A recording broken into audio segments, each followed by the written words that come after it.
is Jody Lott.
Go ahead and bring the Higher Ed Appropriations Committee to order. I'm going to ask, if you would, Chairman Chokas, you lead us in a word of prayer as we begin.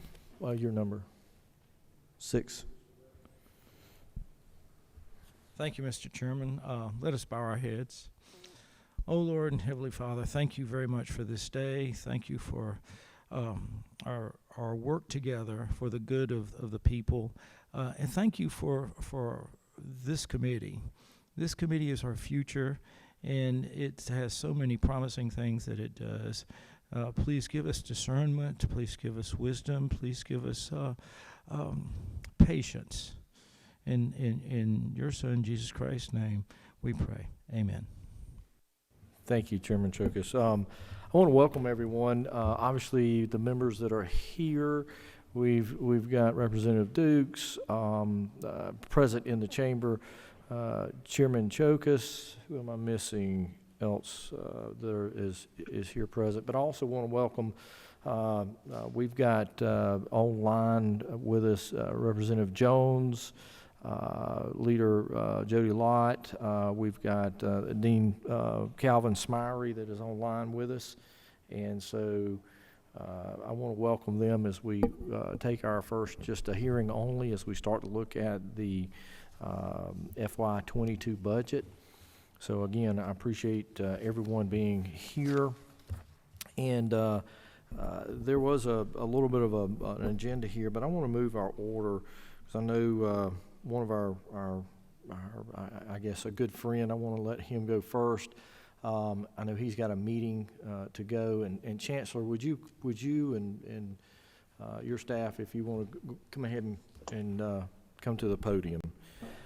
Before the Chancellor begins, I want to personally, I want to thank, I've known Steve for, and I'm going to call him Steve because he's a friend, but I remember one of the first times I met when I first began. He was at the University of Georgia, and I was over there.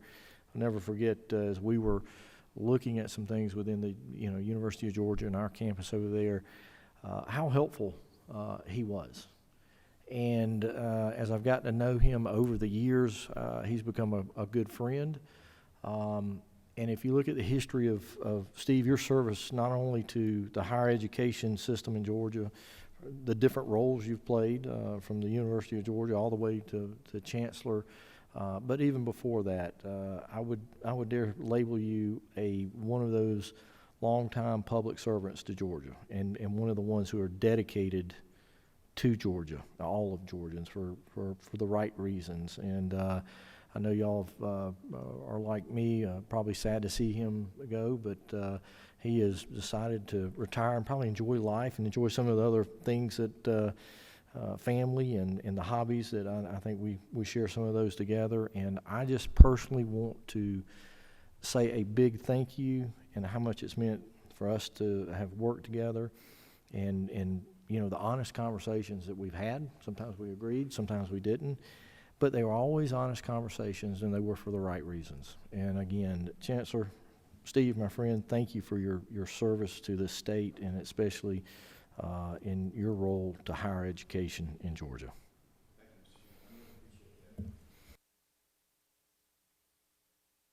I do consider it a privilege to be able to serve the state the years that I have and in the roles that I've had. The wonderful part of a role like this and working for the state is the wonderful people you get to know and to meet and to work with. And the members of the committee in the room, all three of you certainly are on that list, good friends, and we've worked together many years. And that's, you know, I've enjoyed the work. I'm one of the lucky ones. I've enjoyed it. I still enjoy it. Looking forward to the next step, but appreciate your remarks and appreciate being able to work with this committee through the years. And for those of you who are on Zoom, thank you all as well, and thank you for joining today. I'll just take a couple minutes and just, again, thank you for the opportunity to talk briefly about our FY22 budget request.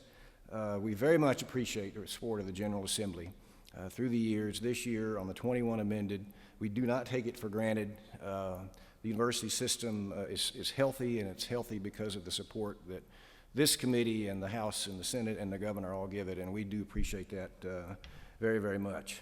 As you know, because of the pandemic, last year we didn't receive the enrollment funding, but the governor and you all supported it in the 21 amended, and the governor has recommended the enrollment funding in the 22 budget, and we certainly respectfully ask that you support that as we go forward. The formula is very important to our teaching program and student success all across the state. It helps us carry out our mission. And as you know, we did confront some revenue declines last year, just even outside of the state impact. Refunds for housing and dining and other kinds of programs, and the total loss of those kinds of funds was over $300 million, which were partially offset by Federal CARES Act money. So the formula funds are greatly appreciated and will definitely have a positive impact on our teaching program. Our goals remain the same. You've heard me talk about them. We want to be more affordable. We want to be more efficient. We want to graduate more students, and your investment in what we do makes a difference in that. We are making progress. The news is good. Since 2011, our enrollment has grown about 7%. But our degree production, the number of degrees awarded, has grown 29%, to almost 71,000 during that same period of time.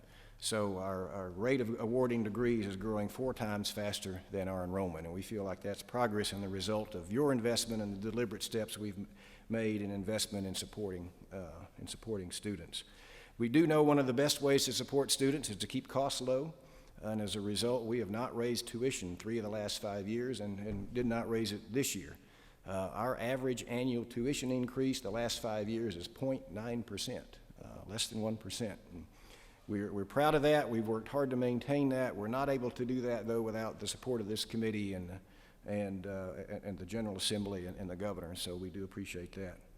But as a result of those efforts, our combined efforts, students and families in Georgia do pay some of the lowest tuition and fees in the Southeast. We are 4th lowest among the 16 SREB states. Nationally, 36 states have higher average tuition and fees than the four-year institutions in the university system.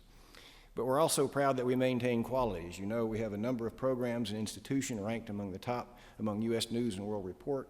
Every year, Georgia and Georgia Tech are in the top 15. We're one of only a handful of states that can say that.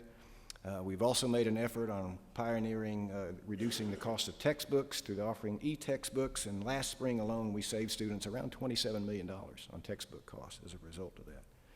We've faced some challenges. We feel like we've overcome them with your help and support. We've got a lot of work ahead of us, and so I commend the 22 recommendation to you, and if I could, I'd ask Tracy Cook to go into some of the details, and I'll be here and be glad to answer any questions whenever you want, Mr. Chairman.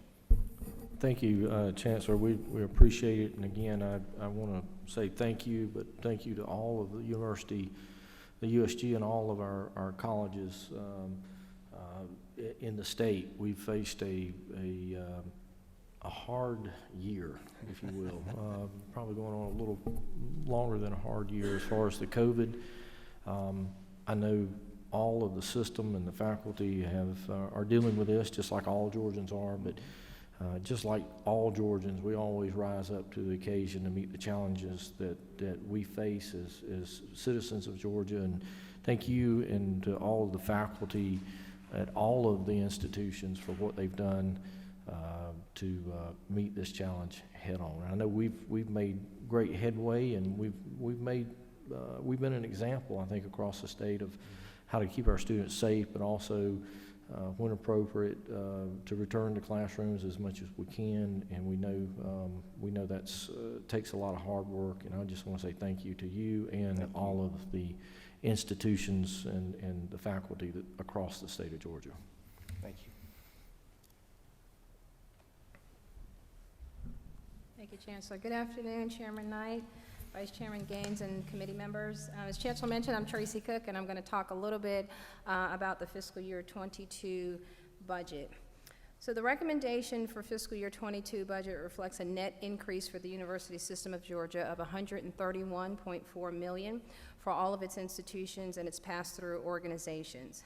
About half of the increase relates to changes that you approved in the fiscal year 21 amended budget and that now are being annualized into fiscal year 22 forward. I'll discuss each of the major items recommended in the fiscal year 22 budget. These changes are included in section 41. They begin on, and they go through from pages 58 through 61 of the track sheet. So the first three changes that I'll talk about are all common, and they're common across all programs of the University System of Georgia. So I'll use section 441.1 to talk about each of them, but unless it's your pleasure, I won't repeat them when they show up in the remaining programs.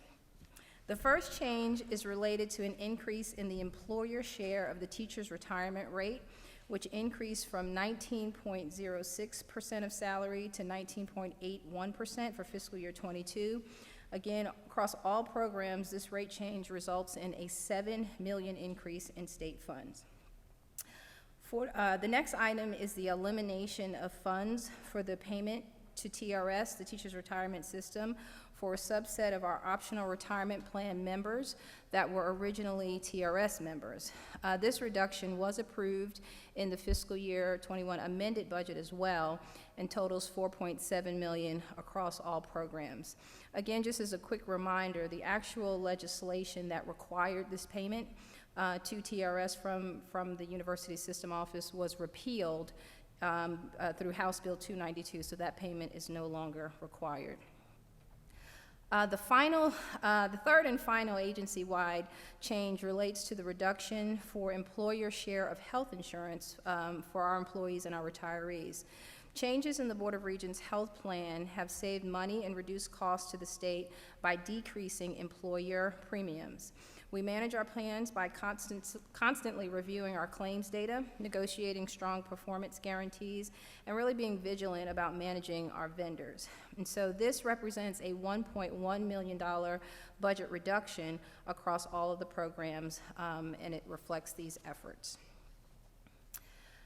So again, those were the three high level. I won't repeat them again. So moving on to the top of page 60, which is our public libraries. Line 4114.3 is an increase to the public library funding formula of $345,000. The library's formula provides over $32 million to support professional librarian salaries, materials, and system services for public libraries across the entire state. The formula is population-driven, and the increase of $345,000 is due to the increase in the Georgia population. The rest of the unique changes to the university system's budget occur in the teaching program, which is towards the bottom of page 60 and starts at 41.18. Before I talk about the individual items, as a quick reminder, I just want to remind you that almost 90% of the funding that comes to the University System of Georgia comes to us through our funding formula. This formula is the basis, it forms the basis for our budget requests each and every year. The primary driver of this formula is enrollment, specifically the credit hours taken by our students. The amount of physical space on our campuses is also a driver in this formula.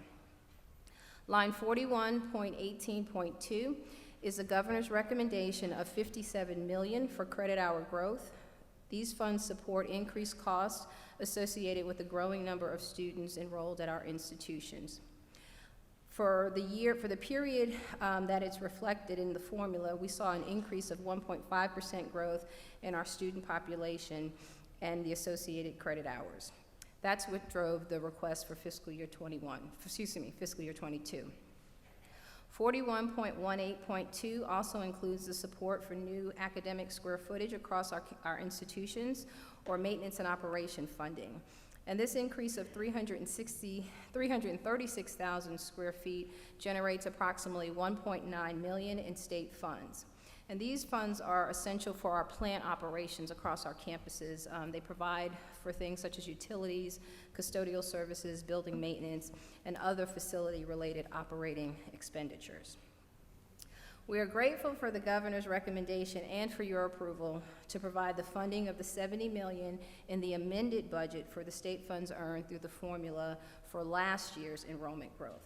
So line 41.18.4 is the same growth item and is here being added to the base budget for fiscal year 22 and forward. Line 41.18.5 is the final change to the university system's budget. This is an addition of $671,000 to restore funding to Savannah State University.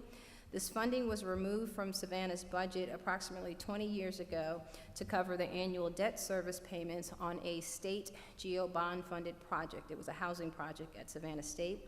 This funding mechanism, which was known as the Payback Project, was used prior to the formation of the JHEFA, or the Georgia Higher Education Financing Authority.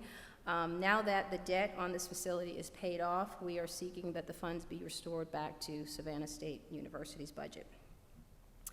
And finally, in sections 41.23.2 and 41.23.3, these are changes for 3 agencies that are administratively attached to the Board of Regents. And it's my understanding that Georgia Military College and the other agencies will speak on behalf of those changes. So, Mr. Chairman, that concludes my comments. And again, I'd like to thank the General Assembly. I just have to echo the Chancellor as well as the Governor for the continued support of higher education. Thank you. We do have a couple of questions. Is that, Chairman Martin, is that you, 61? I don't know what number I am. Try that. I'm that number, whatever that number is. Thank you very much. Thank you both for coming in your presentation. I always ask questions. Dr. Wrigley, you'll know I don't mean this as an adversarial one, just an inquiry. So if the money's paid off, if the loans are paid off, what are they going to do with the $617,000? You talking about the Savannah State? Right, yeah. project? Do they have a proposal on that yet? I'll boot that to Tracy, but. Yeah, we don't have an official proposal, but we know it will go back into the state funds coffer for the teaching mission, and so these funds now become available to provide for more teaching, for advisement, more things in the towards the instructional mission. Okay, so but this is where I mean, to my detriment, I chase pennies. They were operating at the university. They get, if they have more students, they get additional monies because of the formula. If they have another project come in, they can come and ask for, or they don't ask us, since it's the Board of Regents, they would ask the Regents to approve that. So they were operating, and this $617,000 was going to pay a debt. That debt went away. So we're putting the $617 back out there. I guess the question is, and it would seem that the board would want to know what we are going to get now for that. Not we are going to get, what the student population at Savannah State is going to get that.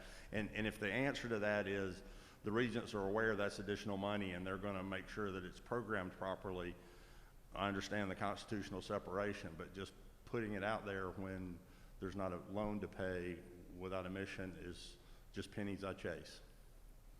So we will get back to you. I don't want to speak on behalf of the institution, but there's a couple of things that I do know.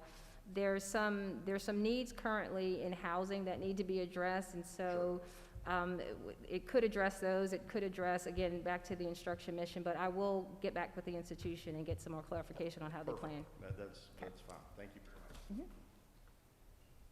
Real quick, and again, not to belabor, I do follow Chairman Martin's logic. So, were they operating on, based on a formula? This was coming out of a formula, and they were operating, I guess at a deficit, or what? But I do see, it's almost from a cash flow perspective, based on historical funding of the college. It's like an infusion, if you will, of funding, of cash for what program. So in other words, that is a good question. If you will, I would appreciate, we can get back with the committee on definitely where those funds We'll do that. are going to be used. Chairman, I understand the constitutional separation. I'm perfectly fine. I just wanted to bring up the fact that we're sending that money down there. I hope the regents and the administration at Savannah State is looking for it and delivering something extra for the students. Well, and that, I guess that begs the question, was there a formula that was allocated in money to Savannah State? And then all of a sudden, we took some of that money back out to pay for these bonds. And so it sort of, they were still getting allocated maybe the money based on a formula. Correct. And then we pull that back to pay for a specific debt. But, again, let's get some information on that, and I think that would help clarify any questions that we have. Representative Dukes, you were next. Thank you, Mr. Chairman. First of all, I'd like you want to thank Steve for the service that he's provided for the state. I think I met him over 25 years ago when he had hair. That's true. Thank you. But my question is I don't know whether that's for Tracy or Steve. This is my first year in the committee in probably about 10 or 15 years. But I'm looking at the amount of money that we have here for the teacher retirement system for retirement. There is an increase in that amount. Is that the money that we need in order to make sure that the system remains solvent, or what generated the increase? That's what they billed us for. So, yeah, the TRS basically has an actuary that helps determine the solvency of the program. And based on that, each year there's a recommendation made for what that rate needs to be, what needs to be assessed against the employee's salary to put into the TRS program. So the rate increase, I can't remember, 19.06, I think, to 19.8, that change, we then seek funding from the General Assembly to support that payment to TRS. But the rate is set by TRS. Yeah. Correct. Okay. Yeah, Representative Dukes, you'll see this throughout not only this budget, but in other, again, is actuarial set, and it's the obligation of the employer, basically the state, that is so that is our portion from the state. Again, I think you said it best, to make sure that we're contributing to the teachers' retirement fund to keep it, well-funded, and that's our portion of it. So you were correct in your original assumption. Any other questions? I don't know if we've got any from online. So a couple of other questions that I want to maybe bring up. And I want to thank the partnership with the Board of Regents and Chancellor, certainly from the perspective of USG. But one of the things we've done in the past, and I did not see it in the governor's recommendation, but was the medical college. We our great need as the state increases in population, healthcare at the top of that list, and we certainly need more doctors, to provide that healthcare. So we had been on, I think, a 3-year phase-in of trying to increase the medical education credit rate for these medical students. And I know we had gotten through year 1. Last year we hit the Rocky Road.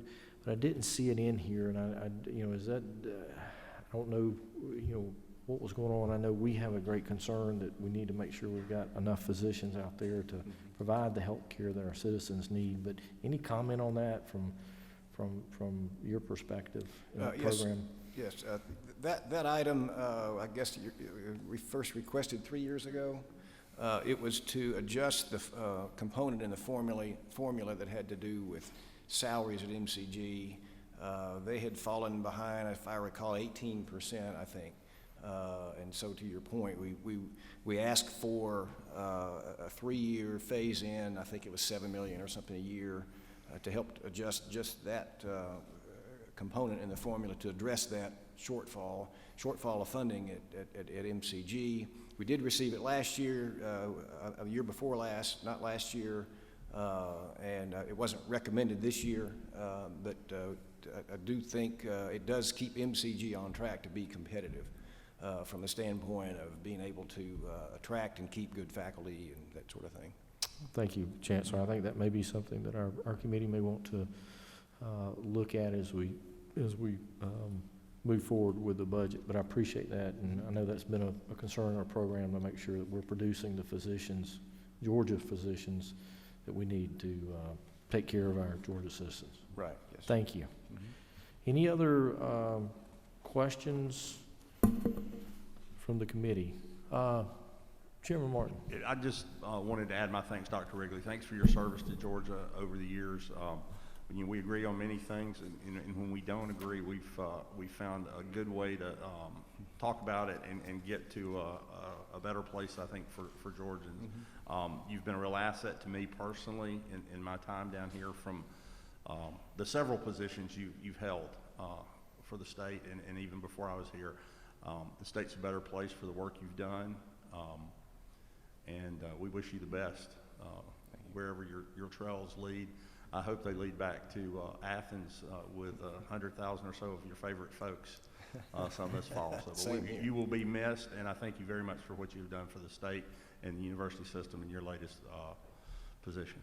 Thank you, Mr. Martin. I appreciate that. I appreciate our friendship for many years. Thank you. I have a feeling I know what he's going to be doing in the fall. Ball games and somewhere outdoor in the great outdoors. So I'm envious. Charlotte is 297 days away. Look out, Clemson. All right. Again, Chancellor Steve, our friend, thank you. Thank you for your service to this state. Thank you. And I'll close with this. I appreciate the service of each one of you. I really have respect for what you do and your willingness to be a part of the process. Thank you very much. Thank you. I'm sorry. Our next, we'll get back on track of our agenda item. Our next item will be to hear from Georgia Student Finance Commission and Commissioner Lynn Riley, a familiar face to all of us, a former member who I proudly, and I think a lot of us served with, and Commissioner, we appreciate you, and we look forward to update on the Georgia Student Finance Commission. Well, good afternoon, Mr. Chairman. Thank you. Thank you for the opportunity, and members of the committee, for me to be here today to give an update on the Georgia Student Finance Commission and our fiscal 2022 budget. A brief overview of the agency for new members of the committee. The agency was established in 1965 as the State Scholarship Commission, and we are responsible for administering more than 20 state and lottery-funded scholarship, grant, and loan programs.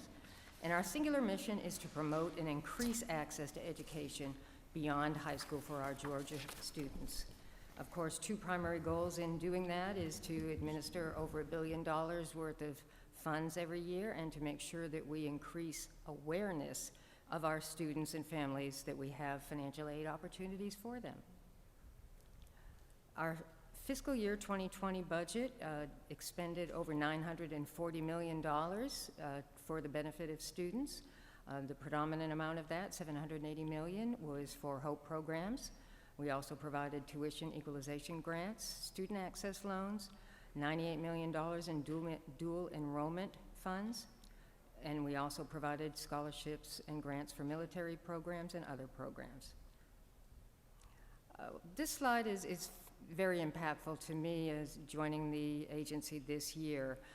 In the life of the program, from fiscal year '94 to fiscal year 2020, over $12 billion has been utilized in the HOPE program for the benefit of Georgia students, and over 1.9 million students have received this benefit. We're closing in on 2 million, and I hope that we can report to the committee sometime later this year or in the early fiscal 2022 that we've exceeded that threshold as well. Our budget for fiscal year 2022, similar to what the Chancellor mentioned, our first adjustment for fiscal 2022 is an increase in our TRS rate for the 6 employees at Student Finance that are participants in TRS. Our other increases, for a total of $17.63 million, are to increase the projected need in the lottery programs that we serve. Hope Grant is projected to need an additional $7.259 million in dollars. Our private Hope Scholarship Program, $444,000. Our Hope Scholarship Private for the Zell Miller Scholarship of $166,000. For Hope Scholarship Public Schools, $2.3 million. And Hope Scholarship Public Schools for the Zell Miller Scholars, $5.5 million. These are increases over the 21 budget as the governor's budget has recommended. In summary, lottery funds, an increase of $7.63 million to adjust for the TRS rate increase and to increase Hope funds based on our projected need in fiscal year 2022. Our attached agency, the Non-Public Post-Secondary Education Commission, has a small reduction in their budget. They're an attached agency to us. Their reduction is cost savings that they're incurring by modifying the way they operate. This next slide, I won't go into deep detail. This is merely for the committee's reference to see the movement of funds over the years from FY20 through 21 and into 2022. If you look at total funds, it was just over $1 billion in FY20. The General Assembly increased that in 2021 to $1.05 billion. Primarily increases were due to need and growth in lottery and Hope programs. The agency itself took a 10% budget cut in our commission administration. The governor's recommendation for fiscal year 2022 reflects the $15.763 million for student finance and the $15,000 reduction for NPEC. One other item that we wanted to bring to the committee's attention, currently the budget documents include flex language that allows the agency to transfer up to 10% of program budget funds between the Hope Grant, Hope Scholarship Private, and Hope Scholarship Public funds. But it does not allow us to flex dollars between those programs and Hope GED. We are asking for that consideration in fiscal 2022 just to ensure that we, if the need arises, are able to pay all invoices presented to us by our institutions to ensure that all bills get paid. And Mr. Chairman, I can stop there and take questions about the FY22 budget, or I could move on to give you a brief update on the dual enrollment program. Won't you just continue with the presentation and we'll accumulate those questions and go back Certainly. with the questions at one time. Certainly, thank you for that. As the committee is aware that in 2018, the Department of Audits issued a special examination on the dual enrollment program. And in 2019 and 2020, the General Assembly deliberated on House Bill 444 that made some significant changes to the dual enrollment program. These changes went into effect after the General Assembly adjourned last June, and the major provisions of the bill provided for changes in the approved courses that are funded by dual enrollment funds. It changed the eligibility by grade level for participants, and it also implemented a cap per student utilization of dual enrollment funds. We're pleased to note that in 2020, the Department of Audits and Accounts issued a follow-up review to their 2018 report, and their indications were that the General Assembly and the agency fully addressed the recommendations that they identified in 2018 due to the implementation of House Bill 444.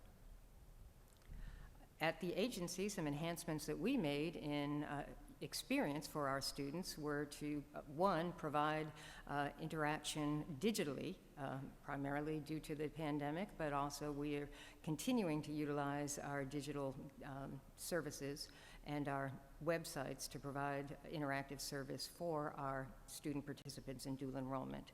We published a new dashboard on our website so that students can track their application status and also their eligibility for participation in the program.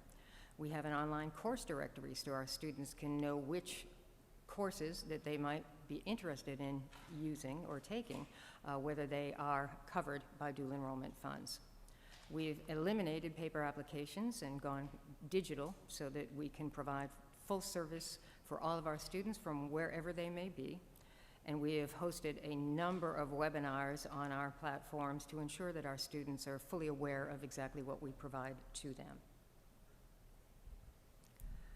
I'll go through a few pie charts in the next few slides, and these are illustrative of the changes that have been made in the program from FY20 to FY2021. In FY 2020, you can see the breakdown of the courses that were utilized and offered to students who enrolled in the program. And as you can see, primarily core courses were utilized by our students, but the career, technical, and agricultural education programs were the second greatest cohort, and in FY 2020, other courses were allowed.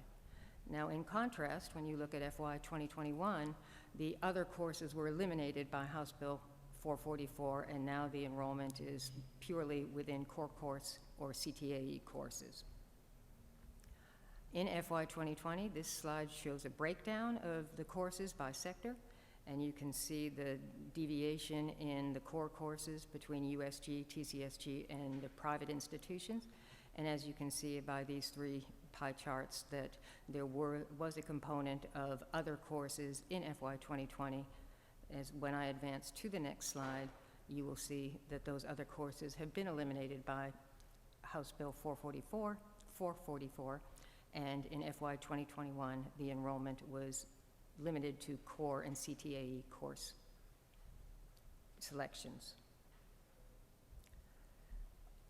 Dual enrollment by grade level also changed based on House Bill 444. In FY 2020, we had all high school grade levels participating, 9, 10, 11, and 12.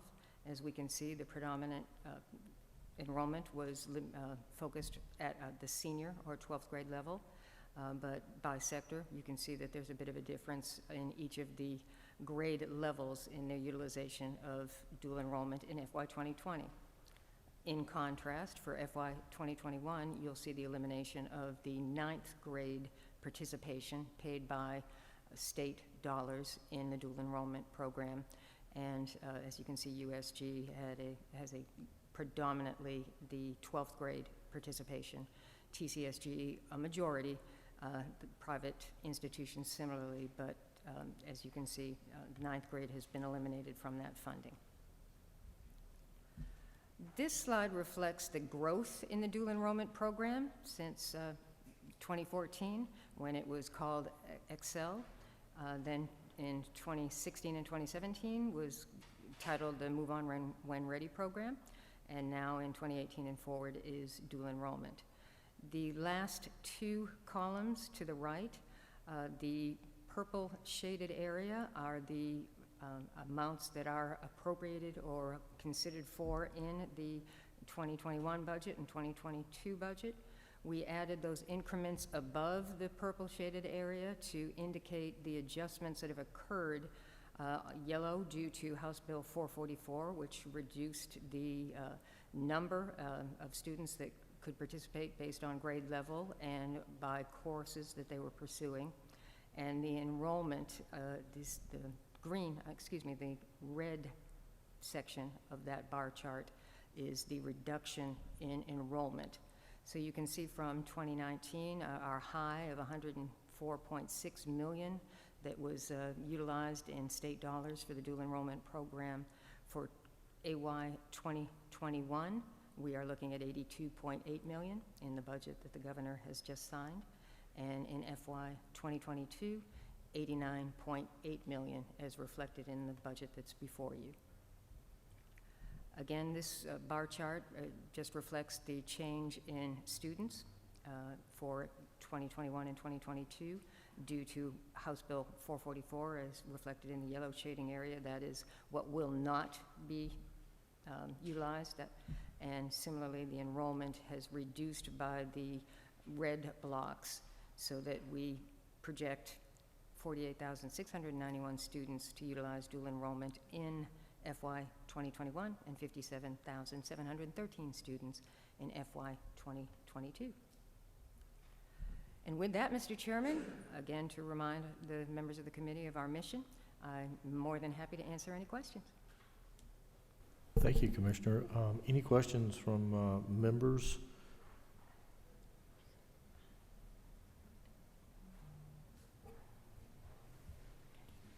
All right.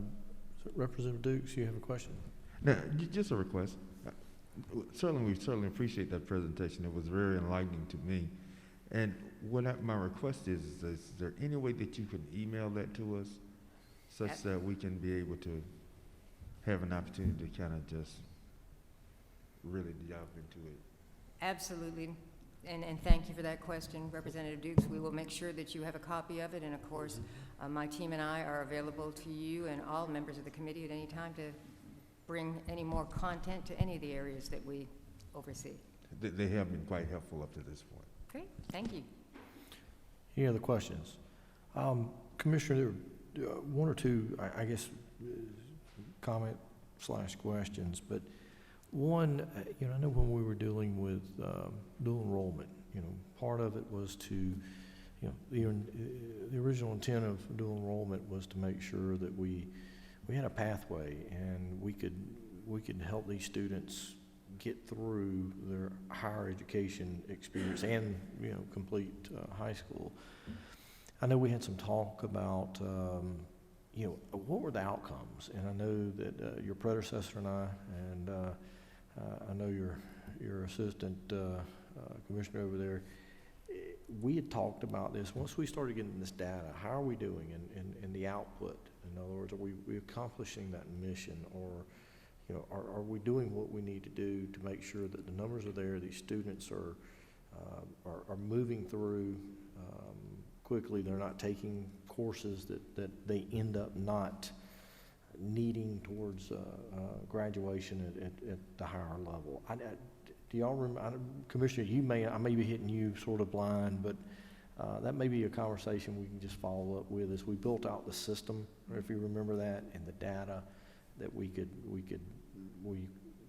start measuring this and seeing the outcome and making sure that dual enrollment was meeting its objective. So I tell you what, maybe offline we could just follow back up with that question. Well, thank you for that, Mr. Chairman. And as you're aware, the House Bill 444 required the Student Finance Commission to prepare an annual report on activities based on the changes that were incorporated in House Bill 444.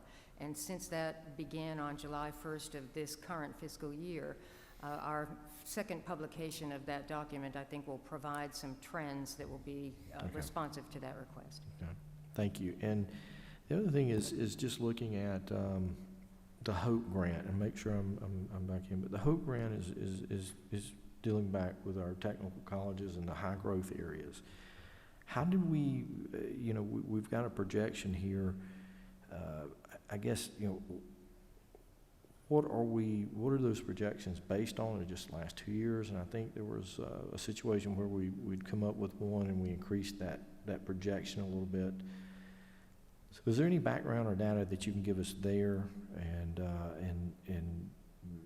again, these high growth areas, I know that's our intention of making sure that we're incentivizing our students to go out and get involved in these careers where there's high demand, which I think is a great thing. But how has that program changed and from the last couple of years? Are we meeting needs? Are those demands changing as we go forward?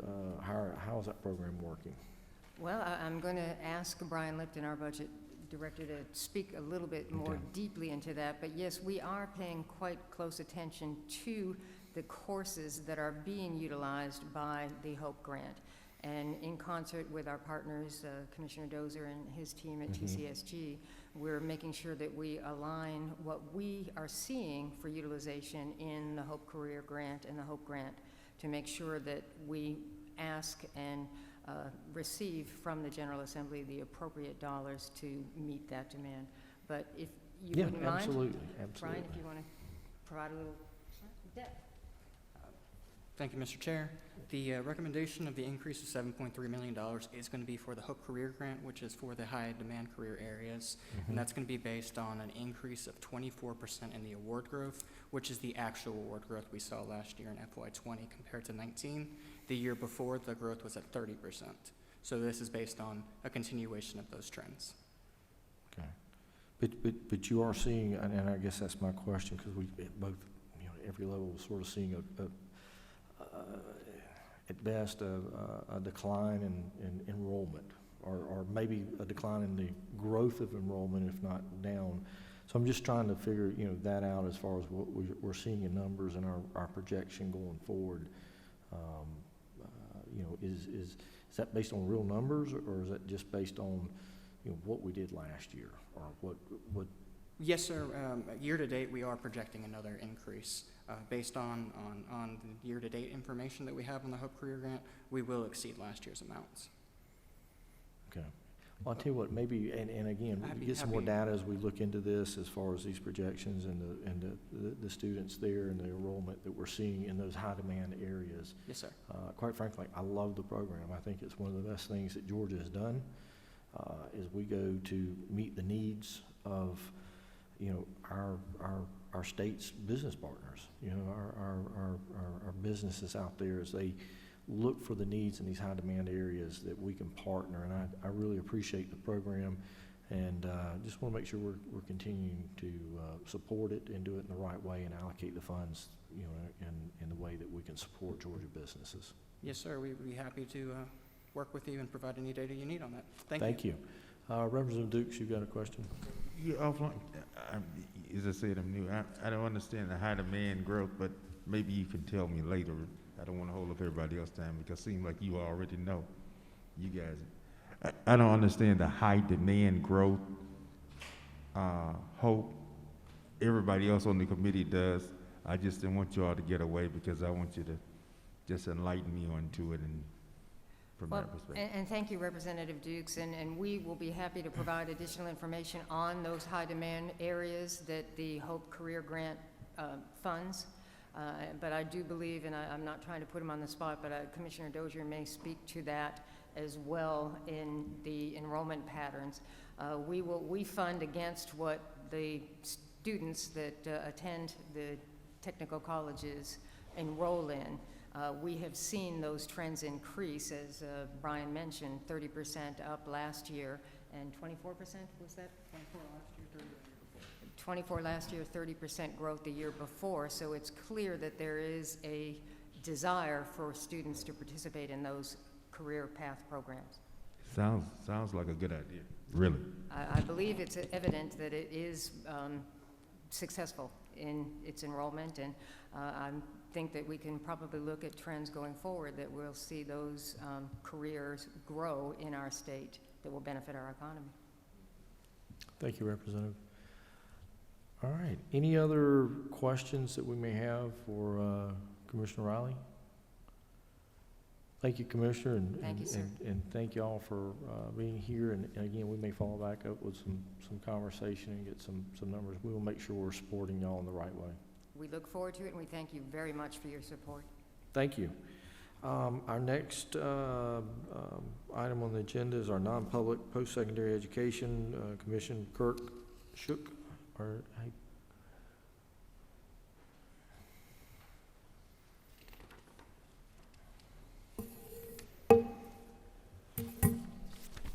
How you doing?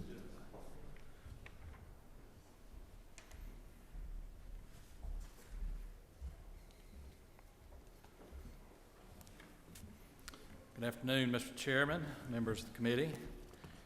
Thank y'all for taking time to look at our budget here, FY22. And so just before I get into each of our line items here on the tracking sheet, I just wanted to mention for folks that may be new to the committee what NPEC does. As President Riley mentioned, we are administratively attached to the Georgia Student Finance Commission, but our agency regulates all the private colleges in the state. For the colleges that we regulate, there's about 150,000 students, Georgia students, that attend those colleges, and they spend about $1 billion in tuition. So it has quite the economic impact here in the state. Our agency also houses the Georgia SARA program.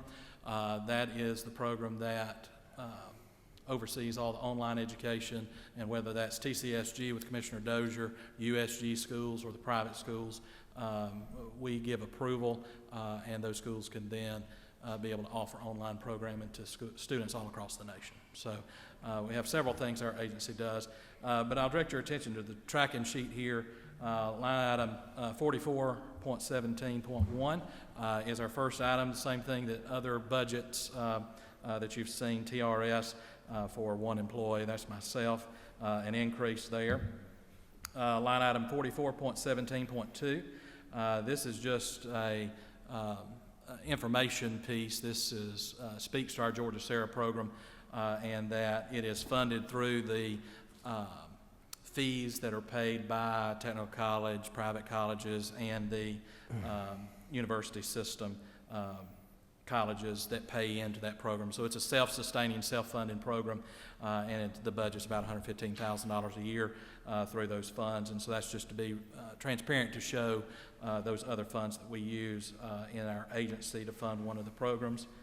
And then the final line item is 44.17.3.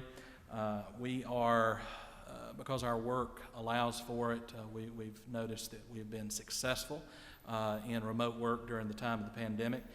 And so we are moving to a permanent remote work model for most employees of the agency.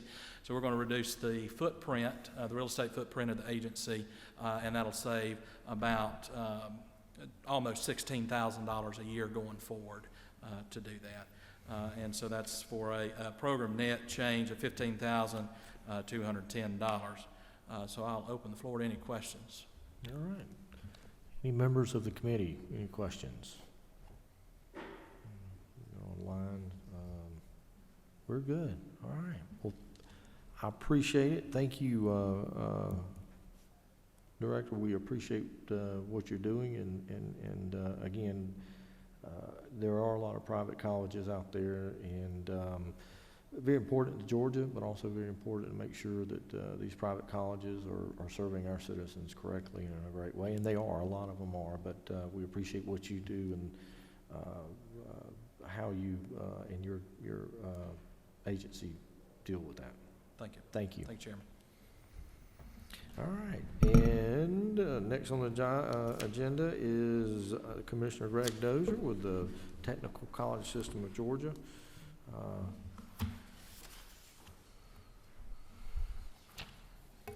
How are you doing, Commissioner?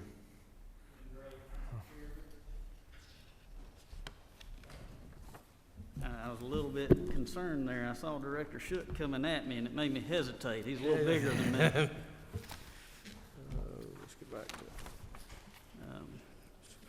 Mr. Chairman, would you like for me to start? Yeah, take off. The mic is yours. All right. Well, thank you again, Mr. Chairman and committee. It's always an honor to come and speak on behalf of our 22 colleges and the 320,000 individuals that are able to bless us with their presence at our colleges. One of the things I did kind of want before I jump into it, just kind of speak a little bit more on the high career demand fields. Just to expand on what was said, we're very blessed at the state, that the General Assembly and the governor saw fit to find 17 career fields that the workforce was in desperate need to actually fit the Hope Career Grant to allow the coverage of free tuition. And so that's one of the blessings. We are blessed that enrollment has continued to grow in that area. We still have a hole in those areas. So we're still trying to grow those areas, I think to your point, Mr. Chairman, some of our conversations. But on top of that growth that you heard Lynn talk about as far as 30-something% and 20-something%, when you look at the total high career demand field, because not everybody gets the Hope Career Grant. About 67% of our graduates last year were in one of those areas. So it's very rewarding to see that our students and our colleges are really focused on that workforce need across the state. And jumping into the budget, we're in section 46 of the budget. We only really have 2 items here, but they're spread throughout the system, and just like the other agencies that presented, I'll start with section 46, 46.1.1, and that's to reflect that increase for TRS, the 19.06 to the 19.81 on that portion that the state pays for our individuals for their retirement fund. As you look at it in the adult education program, that's $31,712, but when you add up each program for the entire budget for TCSG, that makes up $764,027. There's a second item under the adult education, and that is 46.1.2, and that's to reflect a change in the program purpose with just a simple yes in there. What that does is in that purpose statement in the bill, it mentions GED specifically. As many of you are aware, and some of the things that we're very proud of in our adult education program is that we've added additional ways for someone to get a high school equivalency. So in that program name, it changes it from GED to high school equivalency to reflect both the GED, the HiSET testing, and our Career Plus program. So that's what that simple yes does. Item 46.2.1 is the TRS. Item 46.3.1 is the TRS increase, and 46.5.1 and 46.6.1 are all the TRS increase that I mentioned earlier. The last 2 items in our budget is 46.6.2 and 46.6.3. Just as USG mentioned, this is related to our formula increase for an enrollment growth.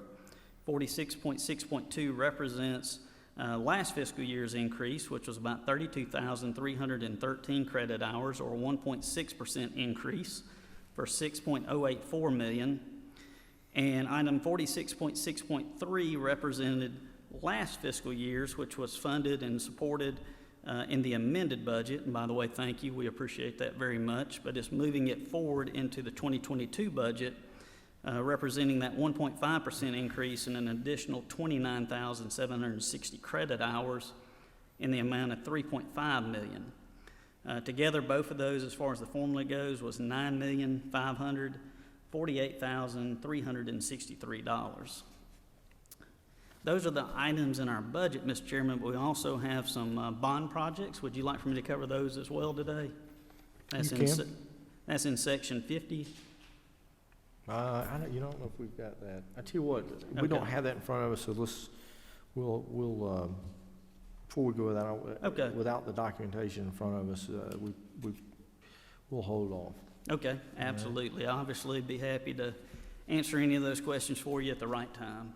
All right. Other than that, I'd be happy to answer any questions you or the committee may have today. All right. Members of the committee, any questions? Representative Dukes. The new kid. I don't think you knew Representative Dukes. How do we kids go about getting into these career programs, and what is the path? Great question. To give you just a quick overview, I mentioned 320,000 students. The majority of those students are in what you typically think of in TCSG, and that's our technical training skills area. About 140,000 of those, 320 are in there.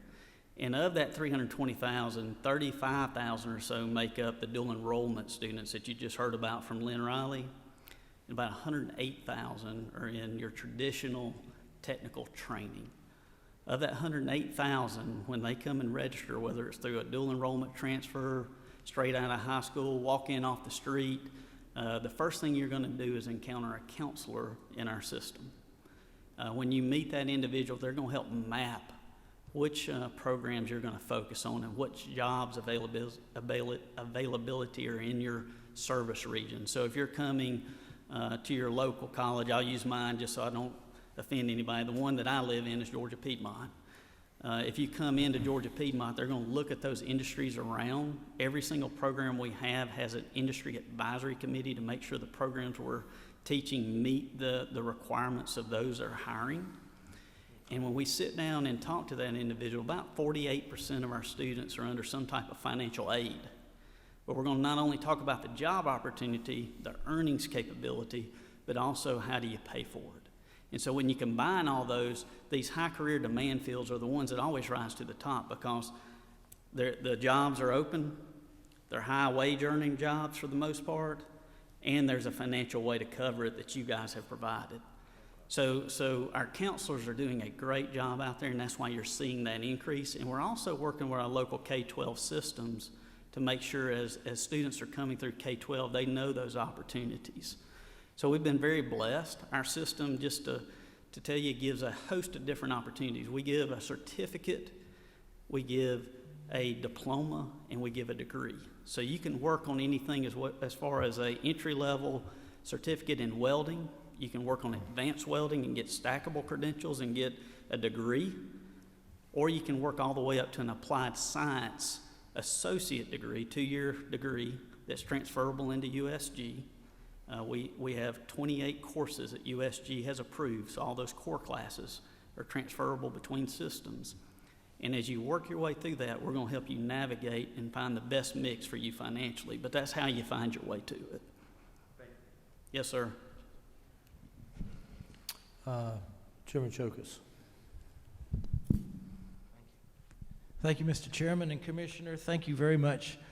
This is more of a comment than a question, and I want to compliment your organization and present leadership and past leadership. I'm going to put a shout out to a former president of South Georgia Tech, Sparky Reeves.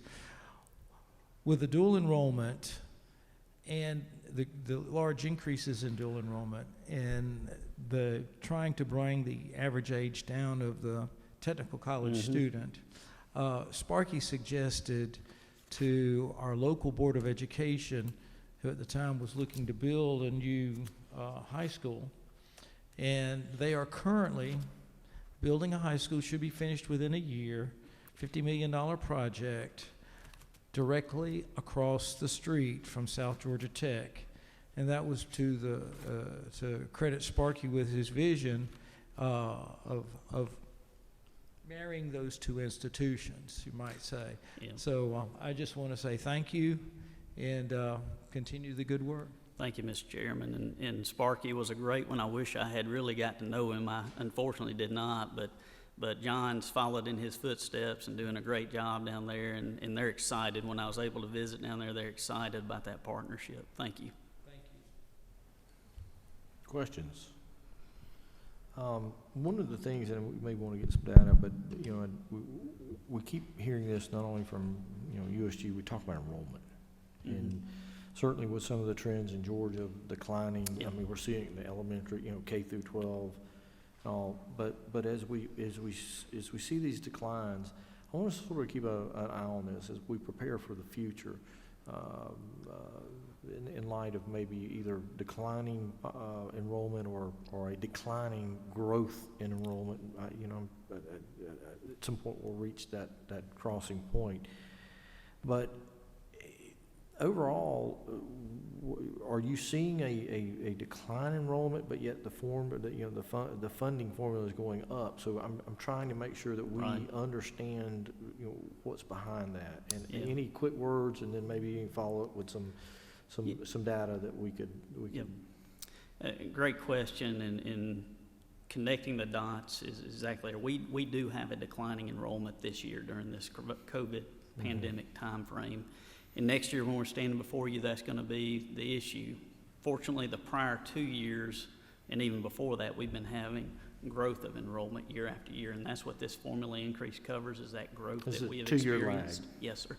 So what do obviously, there's always things to do with money, and there's a 2-year lag with formula, but from a perspective of, if you've got declining numbers now, the current cost now you're getting a funding formula that's 2 years ago, we reflected on a higher enrollment number. What, we got ideas of where we're using that funds, or? Absolutely. I can't give you the specifics today, but you're exactly right. First of all, we hope that we don't see declining enrollment past this pandemic period. There's signs that it will rebound, and it'll rebound pretty strong because the jobs in the areas that need the workforce are where we're actually participating. So I can't see it in the crystal ball, but my belief is that once we get the vaccination out there and people have comfort, you're going to see our enrollment numbers jump right back. The good news is we're not, although we're seeing right at a 9% decline in enrollment, most of that's in the dual enrollment area. So when you look at actual individuals coming after high school, post-high school, and coming in to work in the traditional technical education side, last fall we experienced a 4.5% decline, and we had 6 colleges that actually saw an increase. And so I believe as our communities get more comfortable through this pandemic, using the extreme, Lanier had an 11% increase. That's the extreme. But I believe when you see other areas start rebounding, you're going to start seeing that increase as well. The funding, it gives us the chance to be nimble. That's the one thing that's just such a blessing that I found a year ago when I came to corrections. I left corrections. When I came to TCSG, was how quickly TCSG is able to maneuver, whether it was the pandemic, whether it's a new industry coming into your areas that the constituents need specialized training in, and we actually curtail that training to match not only the degree requirements, but to match that needs of that specific industry. We don't get funding for those type projects, and the formula funding allows us to be able to have the nimbleness to serve the community and the student and actually make that program work and meet those needs of the community. But we can give you more information on that, Mr. Chairman. All right, Commissioner, I think, is it Dean Spirey, is that you? All right, go ahead, Dean. How you doing, Commissioner? It's good to see you. On the Atlanta Metropolitan College, is that, do y'all get it, the requests come through to you all to them? I mean, Atlanta Technical College. Okay, I was about to say Atlanta Yeah, Metropolitan's right next door, but that's not us. Okay. My mind is on the University System of Georgia, Chairman Knight. But the Center for Transportation and Logistics at Atlanta, yes, I visited them, and they were, talking about that transportation issue over there and trying to do a curriculum and a support in that area. Are you familiar with that request? Yes, sir, I am. Was that made through the regular budgetary process? Or? Yes, sir, it was. It was included in our budget submission through OPB. Yeah. As you're aware, it is not included in the recommendation at this point. To give everybody an overview, I know the chairman knows this, but all 22 of our colleges have a top priority project for their college. All of those projects would go before the Technical College Systems State Board. They review those, obviously, with our presentation. Those top 22 projects are then approved by the state board, so should they be funded through the process, it has full support. That is a project that has gone through that process, and it has been submitted through the budget process. Last time I was over there, they were dedicating the building to Hank Aaron, and yes, you recall that. And the president mentioned that to me at that time. So yeah. I'd like to follow up with you on that if I could. Absolutely. All right, thank you. Doctor, and if I could, Mr. Chairman, what an honor losing the great Hank Aaron. That was probably for a young kid growing up loving baseball. That day was special just for me. I had not ever had the chance to meet him, and boy, what a special time! But also a special time to see truly those that give back. We don't talk enough about that, you and I have, but the way individuals give back to our technical college system, including Mr. Aaron, but there's so many industries that pump back into our system and give back. Thank you for giving me that moment. Absolutely. It was an excellent program, you did an excellent job. It was really a tribute to the technical system of Georgia. Thank you, sir. Well, I agree with you. Our technical colleges are born out of our community, and they're intertwined with our community. So they're important not only to the state, but they're so important locally too. So Any other questions for Commissioner? If not, I think we've had a good discussion today and a good hearing, and we will respond back with the committee as far as a next meeting date. And yes, sir, we'll make sure we will. And with that, the Higher Education Appropriations Committee is adjourned. Thank you, sir.